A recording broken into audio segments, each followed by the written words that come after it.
Hi everyone, this is Abel. Welcome back to my channel. This is the last video of the year. 2024 is almost over, and today we are celebrating all the amazing science fiction and fantasy books that I've read. And at the end of the video I have also 5 awards, because I'm delusional like that. I wanted to celebrate all those books, but those 5 books are special to me. And remember that I only review books that I have enjoyed. So if I'm mentioning a book here, it is implicitly some kind of a recommendation and an endorsement. And I have deep dives reviews for all the books that I will mention. So if you listen and if you look carefully at those reviews, you'll be able to understand if those books are for you or not. Okay? So this is going to be fun. Let's get ready. And again, stay until the end of the video because there's another really big announcement. Yeah. But before we start, remember that if you enjoy science fiction and fantasy books, this is the perfect place for you. So if you want to see more videos like this, please consider subscribing, leave a like, share this video. Thank you. This is me from the editing room. I have to tell you that a few recordings that I have for 2 books. The first one is the Yawning by Vobh, and the other one is the End of God by Yuval Kordov. The files were corrupted during the recording because I moved my hands so much that when I pass my phone near the microphone, the audio was completely busted. There's no way I can recover those files. And I'm really sorry because those books are really good. I have 4 reviews for the Yawning and for the End of God on my channel. Please go and check them out. And now let's get back to the video. A quick shout out to a book that I finished actually at the end of 2023, but I finished the book after I filmed a similar video like this one in 2023 with my favorite books of 2023, and it is Meta by Tom Reynolds. This is a superhero novel. If you like Marvel comic books, if you like DC comic books, if you like the MCU, the golden age of the MCU, a couple of years ago when most of those movies, they were really good, really engaging and really fun, you love this one. This is one of the funniest, better paced and well thought out books that I have ever read. And it is basically science fiction, so if you enjoy science fiction books, this will be really good for you. And I am really sad that I wasn't able to continue this series during 2024. I have to fix that. I want to read the rest of the series, at least a couple of books of the series in 2024. I think we have 5 or 6 books in this overarching series about superheroes. Yeah, go give a try to Meta. It's a very good novel. It's short and sweet. It packs some really gut-wrenching punch. It is really, really fun, really compelling, and you should absolutely give it a try. And then I am reading right now, so I won't be able to finish these books, but I want to mention them because they're giving me an amazing time. Heliotrope by Pickering, which is an epic fantasy story with a relatable character, really interesting lore, and a cool world building. And I am also reading something else by Pickering, but I cannot say what it is. Hopefully I will be able to tell you more about this book really soon. Then I am reading Molten Flux by Weiss, which is a science fantasy story about a post-apocalyptic future, but also this really mysterious substance, which is this molten flux that gives people incredible powers. I love the characters, I love the aesthetics of it, I like the pacing and the dialogues. And then I'm reading An Exile of Water and Gold by Joshua Walker that I will be mentioning really soon in the rest of the video. This is an epic fantasy story that cranks up to 11 everything that was good in the novella that I'm going to mention pretty soon. And yeah, it is very good. It has an incredible cover.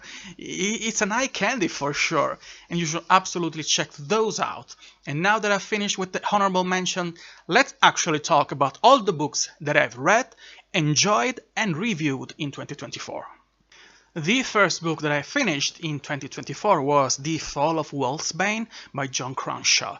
This is a high fantasy story. Well, actually, it's a little bit of a low fantasy story that has Vikings and North mythology vibes.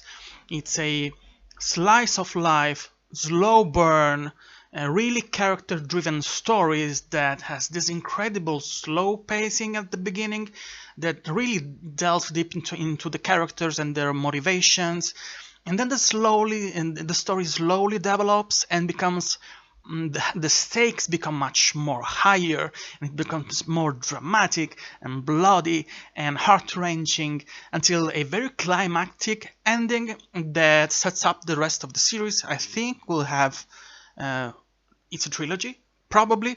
The second book is already out. I have a review copy. The third book will be out soon, and I have a review copy for that one too. It was a big surprise, a really well written story that made me actually discover a new author who will probably be one of my favorite authors during 2025 too, because I'm more than sure that I will enjoy everything that he writes, because this book was so good and you should absolutely check it out. Sealed Empire by Norbert Zsivicz. This is a story that begins like classic fantasy.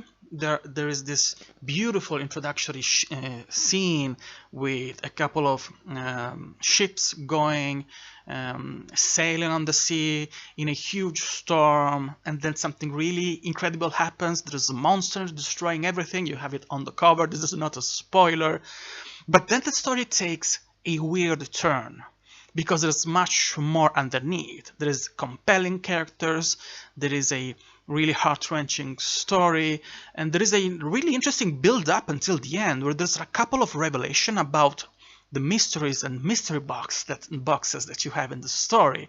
And it is really hard to read too. You should search the web for a couple of trigger warnings. This is a dark stories in many ways.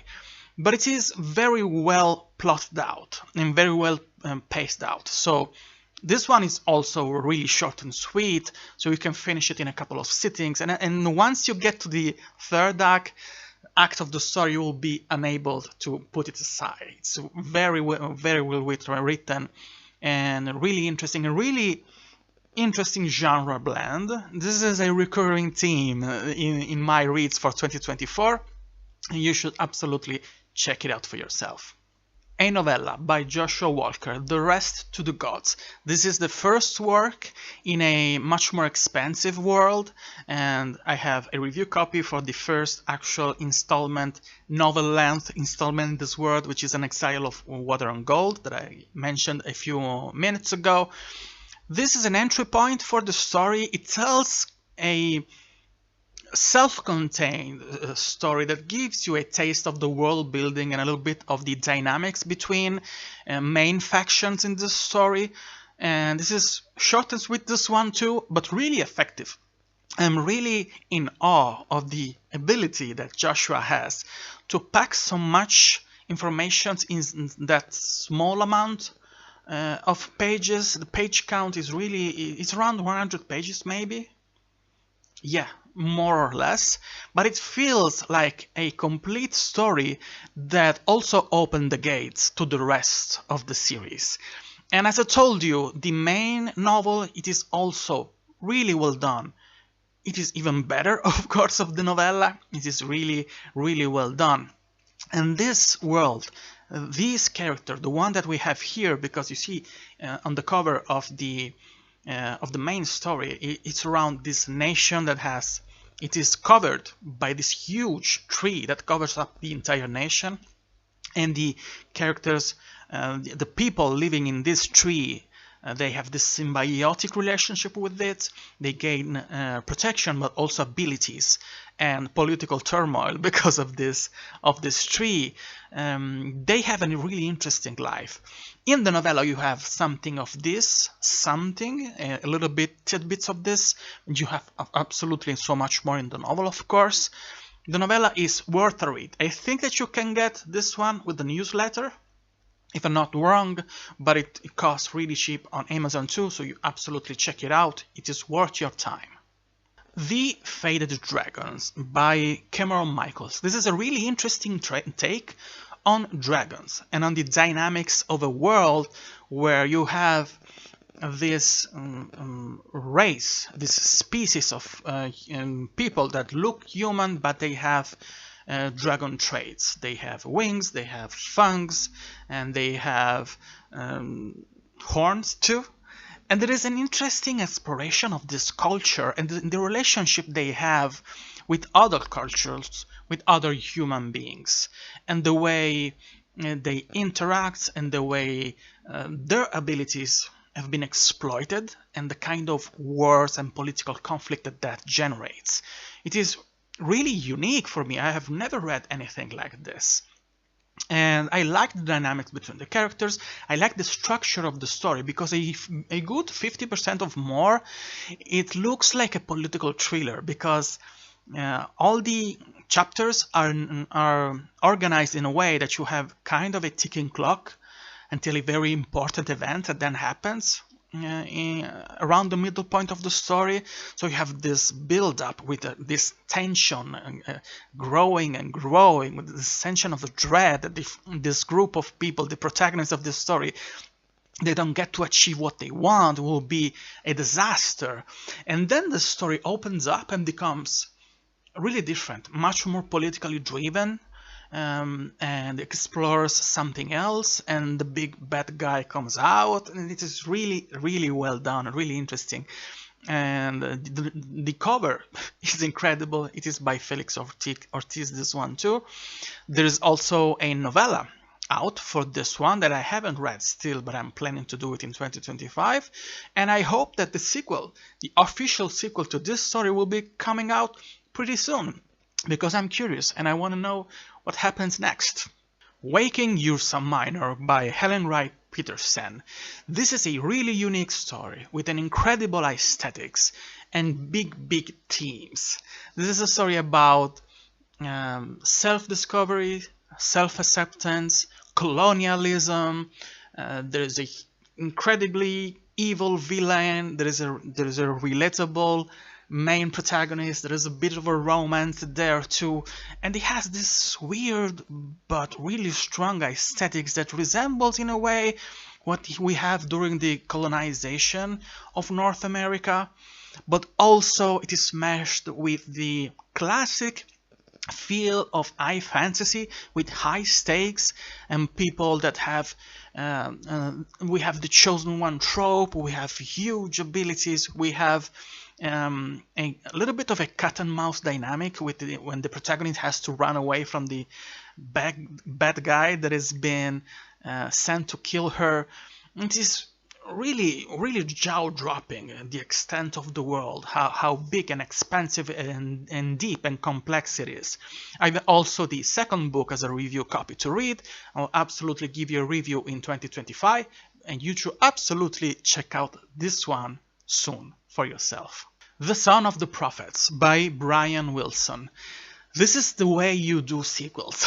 This is how you build up on what of good there was on the first book. I enjoyed The Forsaken Planet, and for what it is, it was really compelling and well done, but I knew there was space to improve that story, because especially the beginning of the book, of the first one, it didn't work that well for me. But if you give it time and space, it will grow on you, and the rest of the book is much more enjoyable than that. This second book, it takes everything that it is good, the characters, the pacing, the bombastic action, and the really nice aesthetics of that book, and cracks everything at 11 and makes everything better. It is also a little bit shorter than the first one, and this helps a little bit with the pacing, because it makes it much faster to read, because most of the world building and the heavy lifting to introduce the story was done in the first book. So we have 99% fun in this one, and it is very well done. I like how the characters, they grow up, and how the intrigues becomes much more intricate. This is an unfortunate choice of words, but it becomes more complex and even more compelling than the first book. This is a really promising series.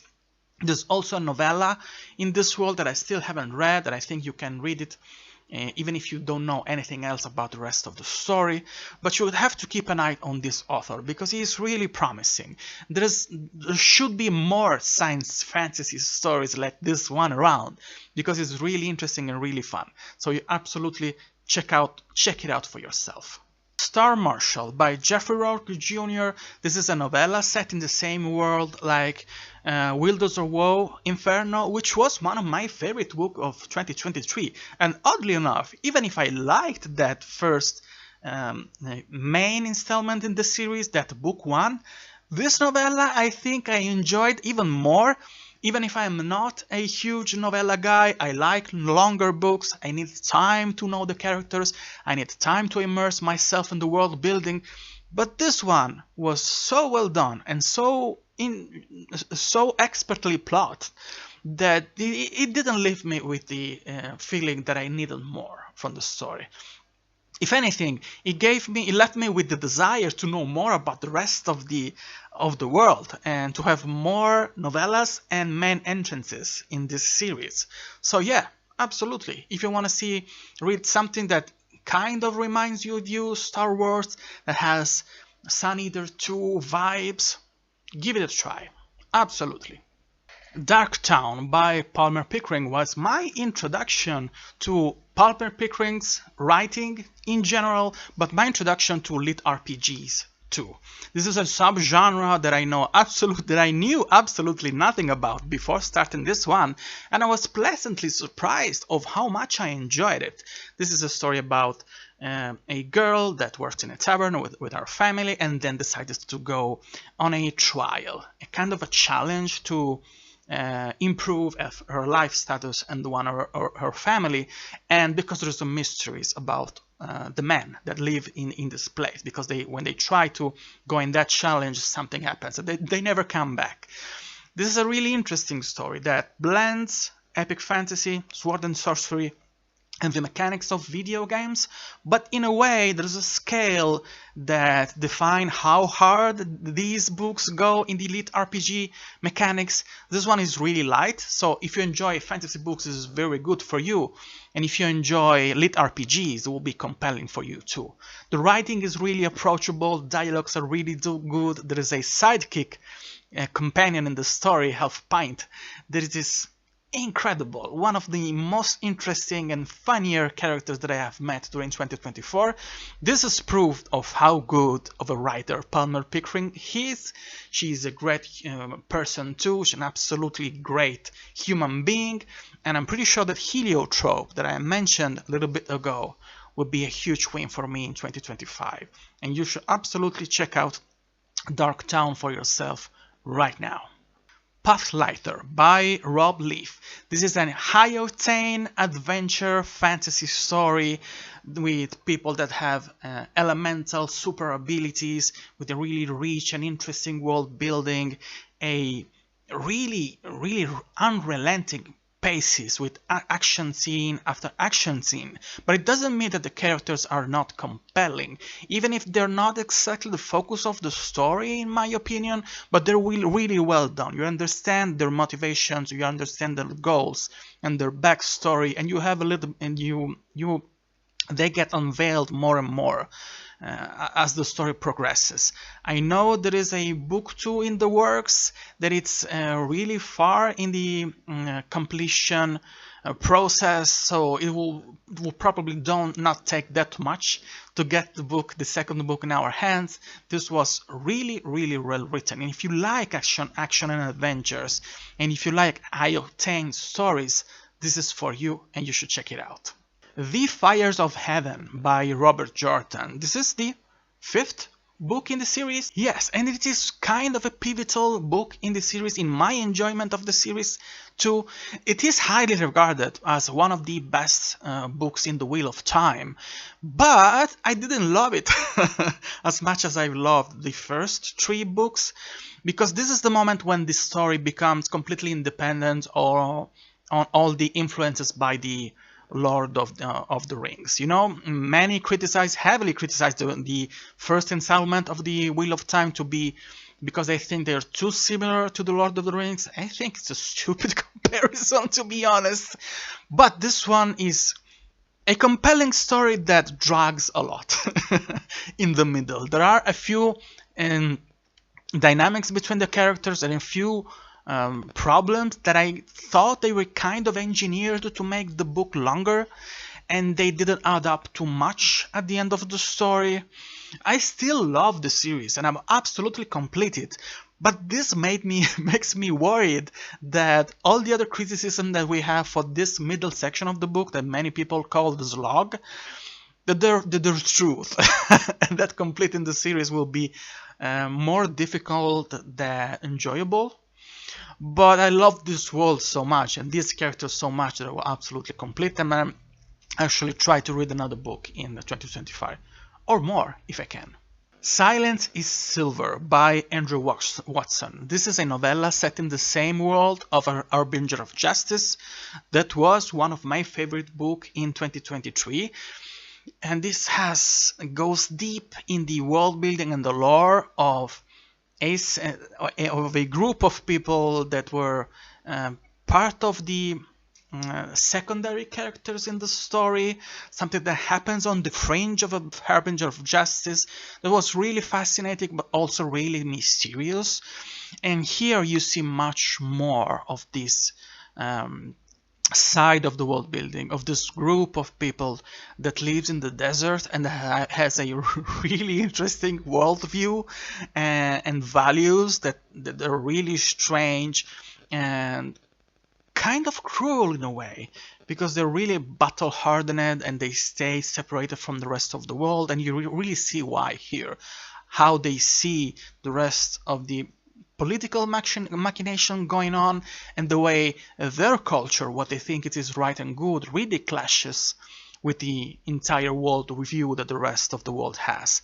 It is really fast, really interesting, especially the second side. The second half. The first half is kind of a world building because it delves in the nitty-gritty of this population, and it has a cruel, really cruel ending.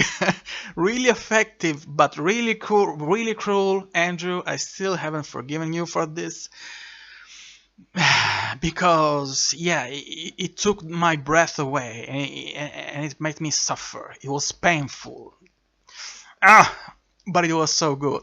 And the Black Mantle, the second book, official book, and main entry in the story is going to be published next year, so I can't wait to read that one too. And you should absolutely check out this novel, because Andrew Watson, it's not only a big, good an incredible booktuber, but it's also a formidable author. Yes. Umbra by Amber Toro. This is a science fiction, but a little bit of a science fantasy in a way. Story. don't want to tell you more because I don't want to spoil the story.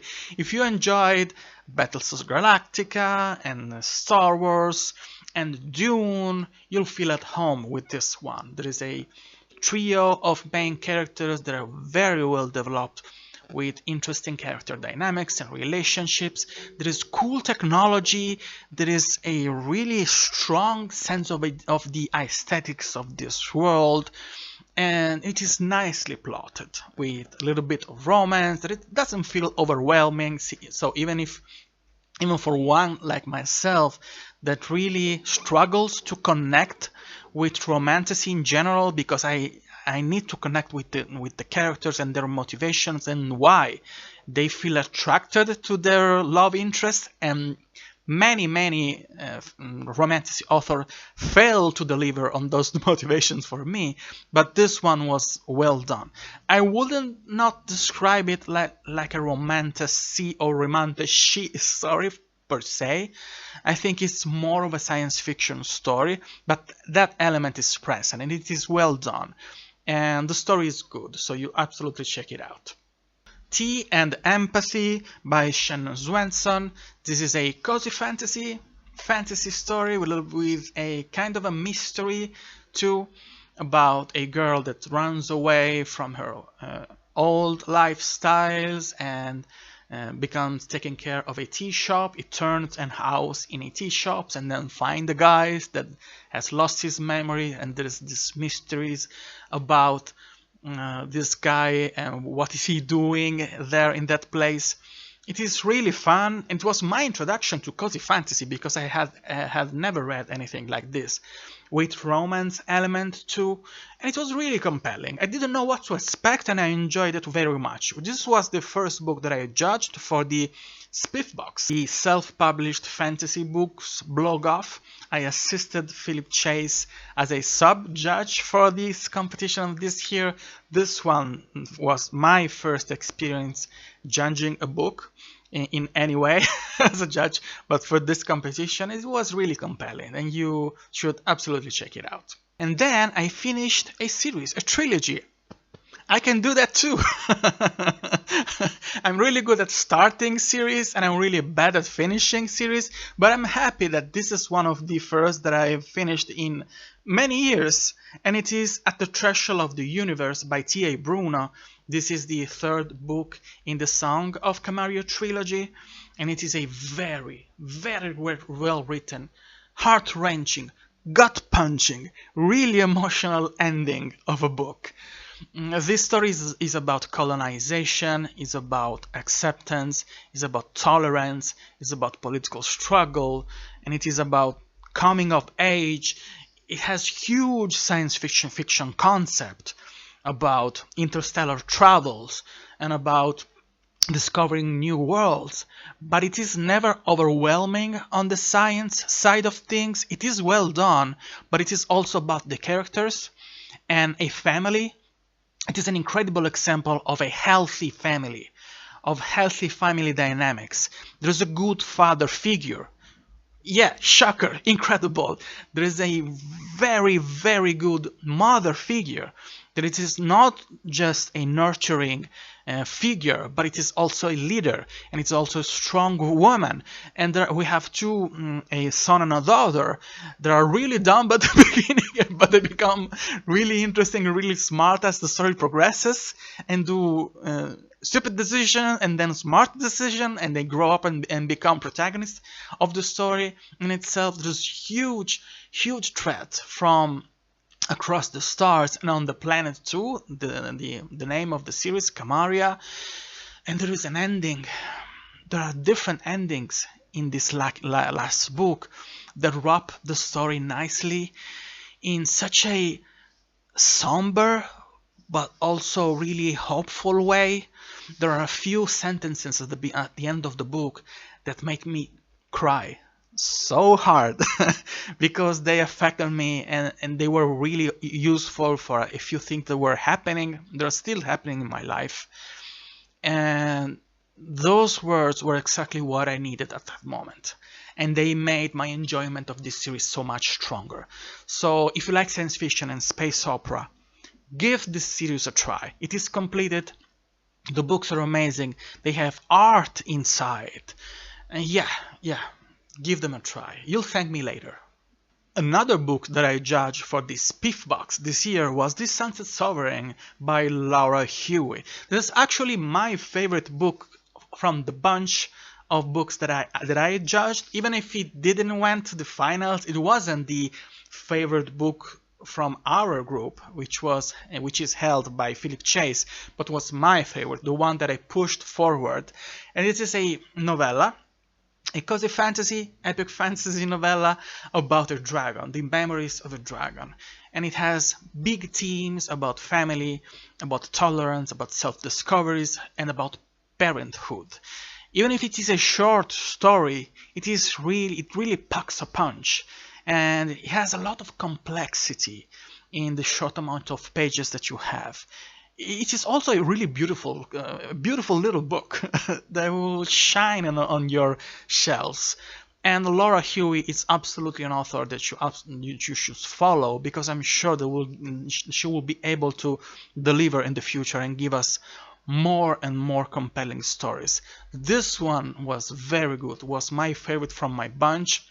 And I think it did well for all the other judges and people that read this story because they saw my videos. And I'm really proud about that. So yeah, if you haven't read it, give it a try, absolutely. The Crimson Court by Brendan Noble. This is my first experience with this author. I know he has another series that I've mentioned in another videos, a couple of videos ago, a couple of weeks ago. This is a high story and a revenge story and an epic fantasy, a little bit of a dark fantasy with really cool supernatural abilities and a really cool world. It is compelling and character driven and plot driven, all in a really balanced way. It's a tall order and it is really difficult to pull off a novel that it is that well conceptualized and then executed. And the series is coming out soon, so absolutely give it a try. It is very well written. This one went through a really successful Kickstarter campaign. That edition that you had being part of the founders has beautiful illustration aside of the beautiful cover. There's also a novella in the same world. I think it's a prequel to this to the main story. So yeah, give it a try. It's really interesting and really well done. A Memories of Song by Scott Palmer. A dark fantasy, really hard, really difficult, really sad, but so atmospheric and somehow also poetic in a way that really surprised me. I didn't expect the book to be this dark and this difficult to read, but even if it's not exactly on my alley, I have to admit this is very well written and the characters are compelling. It has this aesthetic that it is kind of in the middle of Game of Thrones and Joe Abercrombie with a main protagonist. There are many points of views, but especially one protagonist that has this incredible abilities that kind of haunts him, and he has to deal with the consequences of what he's able to do inside the story. And then you have the micro events going around in this first book that then open up the story to the rest of the world building that is really well done, and it has this really dark and really somber and really heart-wrenching atmosphere. You feel the desperations of the characters there. And that's what made it difficult to read for me, because I know there must be some kind of conflict at the basis of this story, but I like books that have kind of a little bit more of a helpful, hopeful attitude toward the stakes at the end. This one takes a little bit more to get to there. You have kind of the light at the end of the tunnel that gives you the impression that maybe the story will turn out will end well for our protagonist, but there is an overall atmosphere that it's hard to digest. But it doesn't mean that the story is not good. And actually, I know that many readers, many other reviewers have loved this story just because of that. So I appreciate it and liked it very much. I appreciate the writing style and the skill that went in the production and writing of this story, which is also a beautiful book by itself as a product, as an object. So I'm 99% that you will love it even more than I enjoyed it. Go and check it out. When Shadows Fall by Lindy Enns. This is one of the books that I'm judged for this Spiff box, and this is kind of a YA new adult fantasy story that it's a little bit of a sci fantasy too, because it has this aesthetic that it begins as a fantasy story in a world where shadows are lethal. You cannot go out from your house at night because you'll get annihilated by monsters lurking around. But there is mysteries down there. There are things to discover about the world, and there is really compelling characters growing up, especially the protagonist that goes through a really interesting arc, becoming a woman and growing up and understanding the world, understanding yourself and your relationship with your families. And there are a few mystery boxes and really huge questions that get compelling answer at the end of the story.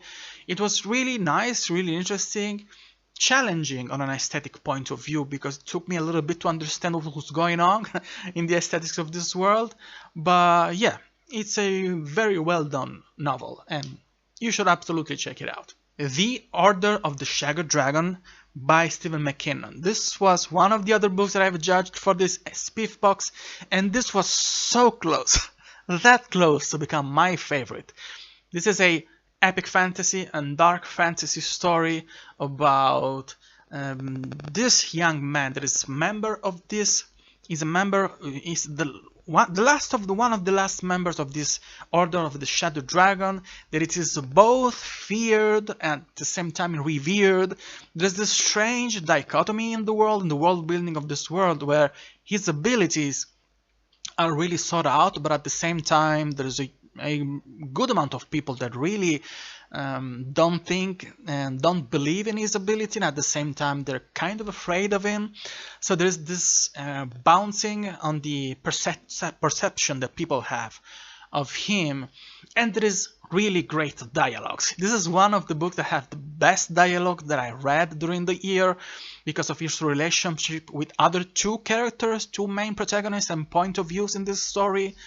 And I like the aesthetics of it because there is a lot of Europe in this story. Even if it's not set in our world, you can read the name of places and cities, and you can tell, well, this looks like Spain, this one looks like Italy, and I really, really love it. I think we need more about that. I know that epic fantasy has this medieval aesthetics that are really connected with northern cultures, especially what we have in ancient Britain and Vikings story too. So finding something that has roots, at least parts of the world building in Southern Europe and around the Mediterranean is really refreshing. So the story is really good. It has a really huge and bombastic ending, really great characters and dialogues, good pacing, and yeah, I absolutely suggest you to give it a try. Child of Vanris by Nicky McCormack. This one, another book that I judged for this spiff box, is a coming-of-age story, epic fantasy, with a really nice interpretation of the trope on the aesthetics of elves, of elfish people. It is really unique and really interesting, and we have this coming of age of this guy that has been separated from his original culture, this race that they're not called elves in this story, they have another name, but I'm pretty sure that they look and act like the classic idea that we have about elves. And he's forced to return to his original culture after a shock that happens at the beginning of the story. And the inciting incident is really tragic for him, but it's a nice story with good relationship between the characters and a good plot. This is the first in a long series. I think we have 3 or 4 books in this one. So if you enjoyed this one, you're in for a treat for a long and consistent series. You should absolutely check it out. A Dirge for Cassius by Callum Lott. This was difficult and beautiful and unexpected. This is a sci fantasy story set in a really far future when humanity has become really different and human beings they can live very long. They have incredible abilities that makes them look like sorcerers and magicians. Even if they're not, they're actually using really deeply evolved technology that really reshapes the fabric of reality. It's a murder mystery book, but also kind of a political thriller, because there is this huge conspiracy and there's this huge struggle and there is this fight against a peculiar race. So they're not aliens, they're something else, okay? They're not exactly aliens, but they look and act completely aliens from human beings. And there is this charming, annoying, and fascinating and deep main character that you cannot avoid to be fascinated by, but sometimes you want to kick him in the ass because of how difficult of a person he is. But you understand why by reading the book. This is one of the most complicated and more refined book that I have ever read on a writing style level, to the point of being actually overwhelming. There were moments where I asked myself, is it too much? Is it too complex? Could that be a little bit more approachable of a writing style?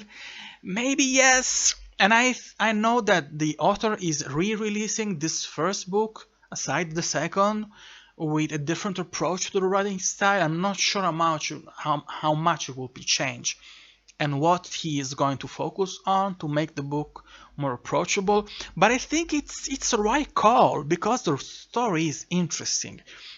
The characters are compelling, but the writing style kind of puts a wall between the amount of time and effort that many readers were willing to divulge to this story.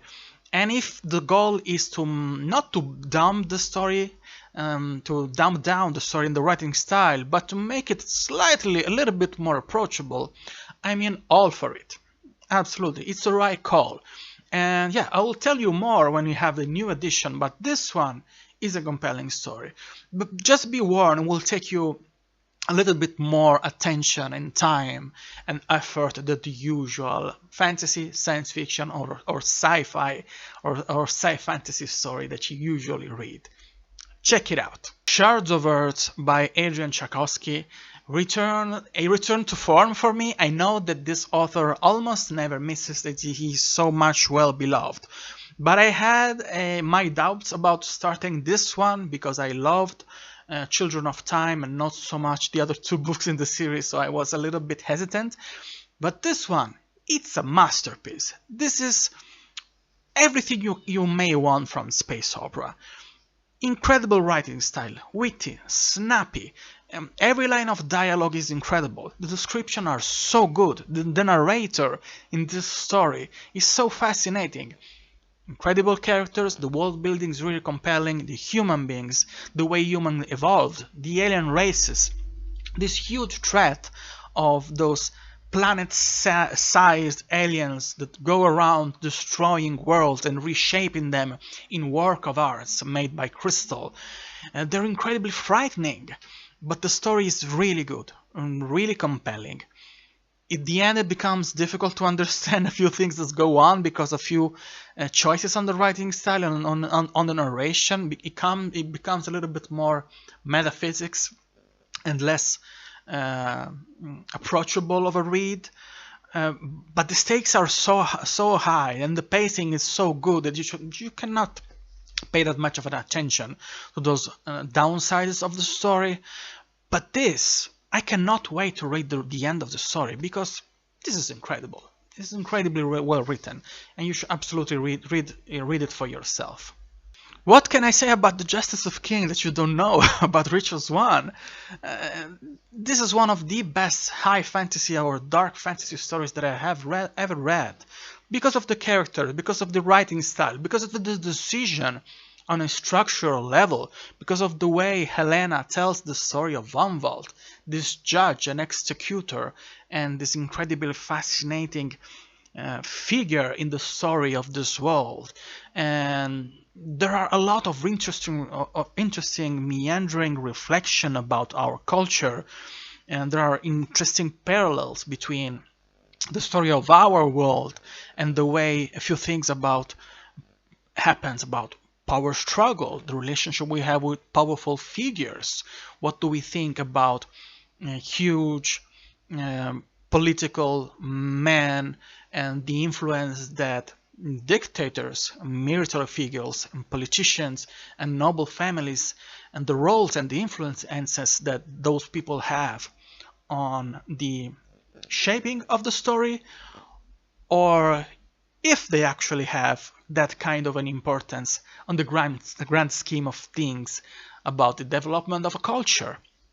It's an incredible story. It's so good that words fail me to describe you how deep and how huge of a feat this first book is. And everybody says that the second one, which is The Tyranny of Fate, I think, it's even better. It is the best of the whole trilogy. Even if I have heard just good thing about Trial of Empire, which is the third one. And I cannot wait to read the second book, hopefully finish the series in 2025. And if you haven't read Justice of King, what are you doing? Go and read it. And then I finished Blink, Alien Incursion, Book 1 by Brendan Ellis. It was really fun and really cinematic and really bombastic. It remembered me, this one too, about Fringe, especially the dynamics of the parallel worlds, because the protagonists of the story they have devices that allow them to travel between different kind of realities that are kind of similar to the one that we are living in, but also really different. And it is nice to see how a few key moments in history reshapes completely the dynamics, the cultural dynamics, and the technology of those parallel dimensions. It was a quick and fun read, absolutely suggested and absolutely recommended to you. Night Owls by Stephen Gay. This is a science fiction story based on the moon that they call the Luna, and it's interesting, it's unique. It's about a group of people, of young guys, boys and girls, that throw rave parties with techno music, but at the same time they become entangled in a huge political conflict that it's kind of a rebellion, but there is this political undertone about the situation of low-income people on the moon and the way that huge corporation they use these people for their purposes that are not always, that most of the time times are nefarious, and about the situation of the moon and its relationship with another culture on Mars, and the relationship that these people have with Earth. It's really interesting. The protagonist is really relatable, annoying at the beginning, but it grows up on you. And yeah, it also has these subcultures about parties and rave parties and underground and maybe unlawful parties. This is really interesting, that I have never read anything like that in any books, especially in science fiction.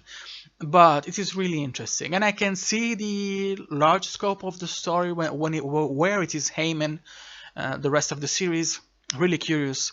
I want to read the rest of the story. You should absolutely check it out for yourself. This was a quick roundup of all the books that I read and I've enjoyed in 2024. Again, I feel really lucky because they were all very good books, but there are a bunch of them, a handful of them. They really stood up for me because they were special.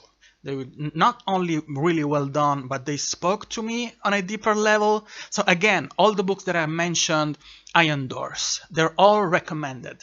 In a way, in many ways, and they could resonate with you even more than they resonated with me. I enjoyed them, I reviewed them. I don't review books that I don't like, that I don't enjoy. But this handful of books, they're special, okay? They're on another level for me. And they have awards for me. They're just stickers, okay? Nothing more. But they're just a token of love and appreciation from my part, because they really brightened my year, okay?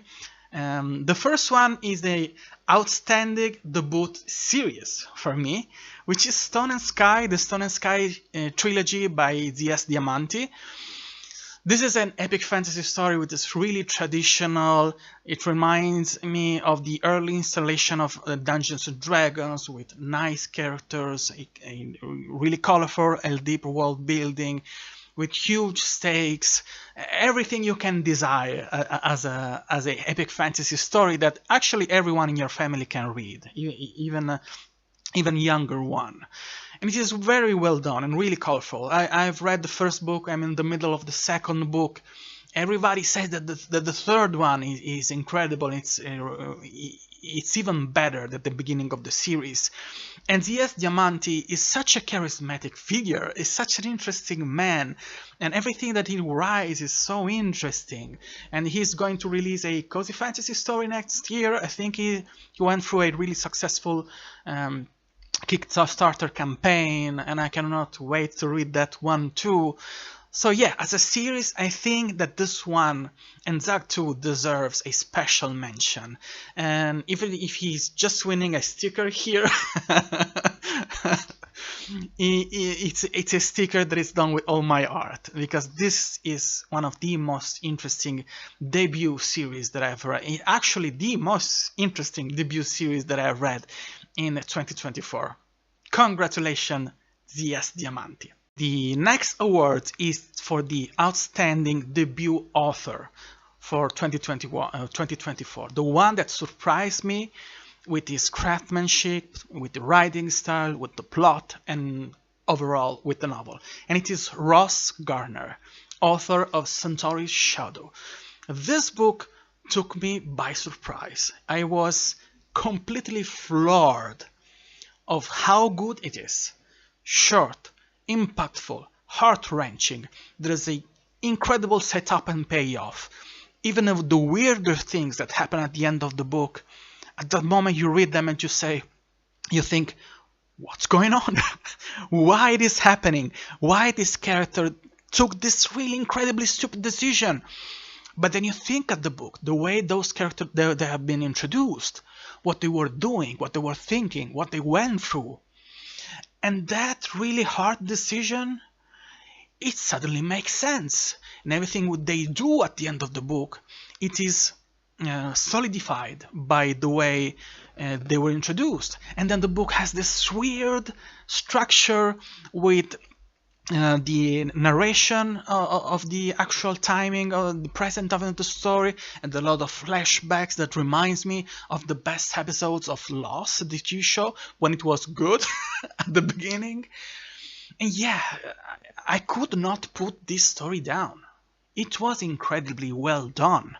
It was incredibly well done. It deserves so much more attention. And we should follow Ross Garner. And we should buy his books. And you should allow him to devote much more time to writing. Because we need more books by this author. And this is for me, he is absolutely for me an outstanding debut author. The best of 2024. Absolutely. And now let's focus a little bit on mostly established authors, okay? The awards are similar, but they're not debut. They're not debuting. These are established series and authors. And my outstanding series for 2024, you know it, is The Legend of Tal by Josiah Rosell. I have read 3 books in this series. I am afraid, terrified of reading the last book because I feel that I will not survive after the end of that book. Josiah Rosell is an incredible author, and that series speaks to me on a deep, on my core level, that it is done only by science fiction and fantasy imagination of my deeply rooted desire to escape reality. And Tal Herrenfeld, the protagonist of these stories, is an incredibly amazing character. He is so deep, so complex. He is a hero. He is a monster. He is charming and sometimes makes so infuriatingly not stupid but difficult to understand decision at the moment, but then you understand why he decided that. There's a lot of trauma in this story, and a lot of yearning and desire and love and hope and fear. It is epic in any way, in any imaginable way. And there's a lot of found family too. There's a lot of discussion about political intrigue and class struggle. Yes, it's incredible. And Josiah Rosell has this uncanny ability to write poetic description and dialogues, and at the same time the ability to go straight to the point. It's an incredibly fascinating balancing act. This is one of the best writing that I have ever read in my whole life. And I love this series so much. And that's why, for me, it is the outstanding series of 2024. No doubt. And then my 4th award for the year is for the outstanding established author. And this one goes without the shadow of a doubt to Johnny Wirtz. I have read The Curse of the Mistwright, and it took me many months to finish it because in a way it's a challenging read. It's a top-notch level of writing style. It is so elegant, so refined, and so deep. But also because of how huge of a story it is. You can tell that Johnny Wirtz is planting the seeds of something really long, huge, complex and difficult, with big themes and big exploration about humanity itself. It is a fantasy story. It is an epic fantasy story. And actually, if you try to summarize the first book, it's actually a really straightforward story. But there is so much that is being seeded here, planted here, to be developed in the rest of the story, that it makes it overwhelmingly incredible and fascinating. And Johnny Wars is a force to be recognized. It's something that every science fiction and fantasy author has to deal with, because she's a giant. What she was able to achieve with this first book is incredible, and everybody says that it's actually the weaker book in the series. I cannot imagine how much of a masterpiece the rest of this long-running series is. So there's no doubt that this story touched me on a deep level, and it taught me a lot. I have learned a lot as a person and as an author from The Curse of the Mistwrite. I am recovering after the end of that book. I will give you a deep dive review in my next video, probably, because it will take me time to try to summarize my all incoherent feelings and memories about this huge experience, because it was an experience to read that incredible book. But Jenny Wars is someone that has left a mark and will leave an even more evident mark on the future of the SFF community. And if you haven't read The Curse of the Mistwrite, you're wasting your time. Go and read it, because she is my outstanding author of 2024. And now the last words, the end of the video. And you probably know it because you have heard me gushing about this book for so long. My book of the year for 2024 is The Wind of Change, the first book in the Elements of Time series by Sam Paisley. Words fail for me to describe how much I loved this book.